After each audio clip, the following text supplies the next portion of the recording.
Genos. Kalian pasti sudah tahu kalau dia itu adalah cyborg. Tapi kalian tahu nggak gimana kehidupan dia sebagai seorang cyborg?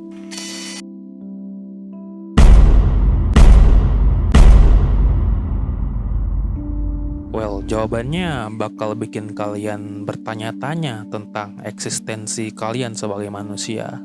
Soalnya nih ya, organ Genos yang masih original itu cuma otaknya doang. Selain itu semuanya adalah robotik atau mesin. Coba deh, kalian tutup mata dan telinga kalian rapat-rapat sampai nggak ada suara dan cahaya yang masuk. Senyap, sunyi, hampa. Seperti itulah kira-kira gambaran dari kehidupan Genos ini. Dia itu cuman otak. Lalu sekarang, kenapa hal ini perlu kita bicarakan? Karena dengan keberadaannya Genos, kita ditantang untuk menjawab pertanyaan yang selama berabad-abad spesies kita ini selalu perdebatkan. Apa yang sebenarnya membuat manusia menjadi manusia? Apakah karena DNA kita? Apakah karena isi pikiran dan kepintaran kita? Atau mungkin karena sebuah eksistensi misterius yang kita sebut dengan jiwa? Jawaban yang sering gue dapat dari orang-orang adalah kita manusia karena kita bisa berpikir. Kita manusia karena kita punya kepintaran. Tapi nih, kalian udah tahu kan tentang AI? Lebih pinter mana coba? Adu matematika, manusia lawan AI, kalah cepet kita. Adu literasi, kalah banyak kita. Nah sekarang nih ya, kalau kita kembali kaitkan ke Genos, topik ini jadi memunculkan pertanyaan lagi. Genos itu nggak mirip dengan manusia karena badannya bisa digonta-ganti dengan mudah selayaknya sebuah mesin. Tapi Genos juga nggak mirip dengan mesin karena dia masih bisa merasakan emosi selayaknya manusia. Dikarenakan permasalahan ini, kita memberi label kepada Genos sebagai cyborg, yang artinya setengah manusia dan setengah mesin. Tapi, apakah dia memang setengah manusia? Kalau kita jawab iya, artinya kita mendefinisikan manusia itu sebagai otak dan kemampuan berpikir. Cuman masalahnya, AI juga bisa berpikir.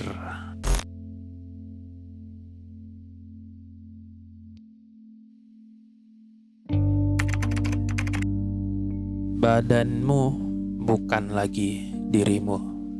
Ini adalah masalah yang dialami Genos. Badannya bukan lagi dirinya. Normalnya, bagi semua orang, badan itu adalah bagian dari diri mereka. Akan tetapi bagi Genos, badan itu bukan bagian dari diri dia.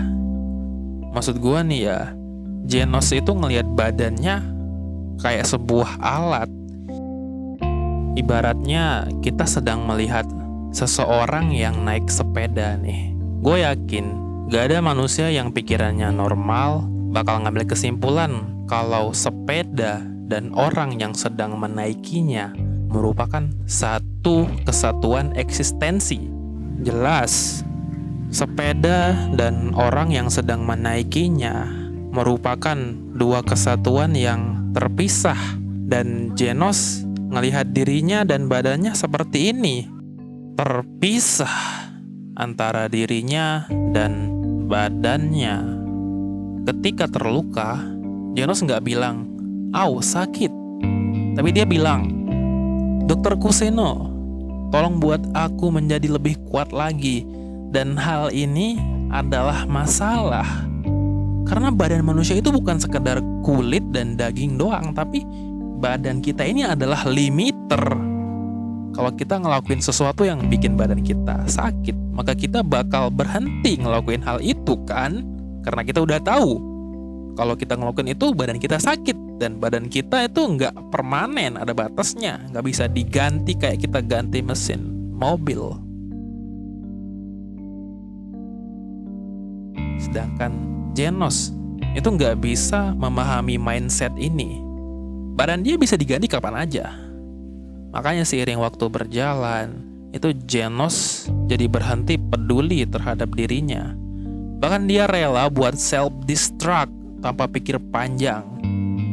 Dan itu bukan karena dia pemberani, akan tetapi karena dia tahu kalau badannya ini bukan lagi bagian dari dirinya, melainkan hanyalah sebuah alat untuk memenuhi tujuannya.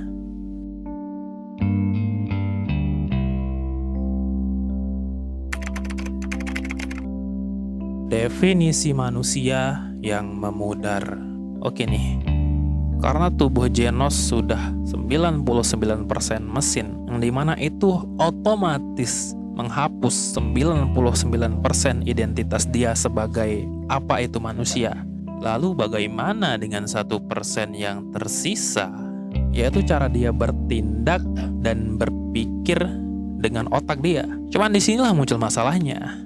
Kalau kita replika cara kerja otak Genos ke dalam AI dan mengganti otaknya dengan replika AI itu, dari luar kita bakal kesusahan ngebedain mana yang Genos buatan dan mana yang Genos asli. Mungkin ini kedengaran kayak hipotesis, tapi kalau kalian rajin ngikutin perkembangan AI, kalian bakal mudah buat memahami apa yang gua maksud. Di YouTube nih, itu ada beberapa sosial eksperimen yang dilakukan untuk menjawab pertanyaan, bisa nggak orang bedain siapa yang AI dan siapa yang manusia?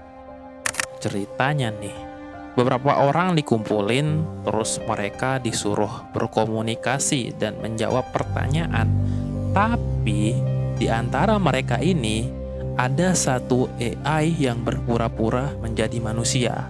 Singkat cerita, pada akhir video, orang-orang ini disuruh untuk menentukan siapa yang sebenarnya AI. Dan ternyata beberapa kesusahan dalam memberikan jawaban. Bahkan ada yang salah voting. Dia kira manusia, tapi ternyata AI. Ini tuh udah cukup banget jadi bukti betapa majunya teknologi AI ini. AI bisa mereplika emosi manusia. Mereka bisa mereplika rasa takut, patah hati, marah, senang, dan lainnya. Kalau nggak percaya, coba aja deh sana roleplay sama ChatGPT atau karakter AI. Nah, kalau udah sampai di titik ini, di mana cara berpikir dan bertindak sudah tidak bisa lagi kita jadikan patokan untuk mendefinisikan manusia, maka dengan hal apa lagi kita gunakan untuk mendefinisikan manusia? Akhirnya, dari semua hal itu, gue bisa lihat titik temunya. Kalau batas AI dengan manusia makin pudar, maka paling aman kita bisa mengatakan kalau manusia itu bukanlah hal yang didasarkan pada definisi, akan tetapi murni berdasar pada klaim bahwa kita ini manusia. Dan hal itu terjadi kok dalam kehidupan bersosial kita. Kita punya istilah tidak berperi kemanusiaan atau tidak manusiawi. Itu adalah label untuk orang-orang yang melakukan kejahatan keji dan tidak punya hati. Padahal yang kita labeli tidak manusiawi ini, itu secara biologis adalah manusia. Tapi karena perilakunya yang menyimpang, kita mencabut label manusiawinya itu dari dirinya. Makanya jawaban yang paling aman adalah kemanusiaan itu merupakan sebuah klaim yang diberikan kepada kita oleh manusia lain dan sebaliknya. Adapun cara berperilaku, cara berpikir, dan nilai-nilai yang ada pada manusia itu selalu berubah standarnya. Beda daerah, beda pula cara berperilakunya, dan AI bisa mereplika hal ini. Nah, kalau sudah sampai di titik pemahaman ini, Kita bukan lagi mempermasalahkan apa itu manusia, melainkan siapa yang kita izinkan untuk disebut dengan manusia. Gue Bulan di sini. Makasih banyak udah nonton dan bye-bye.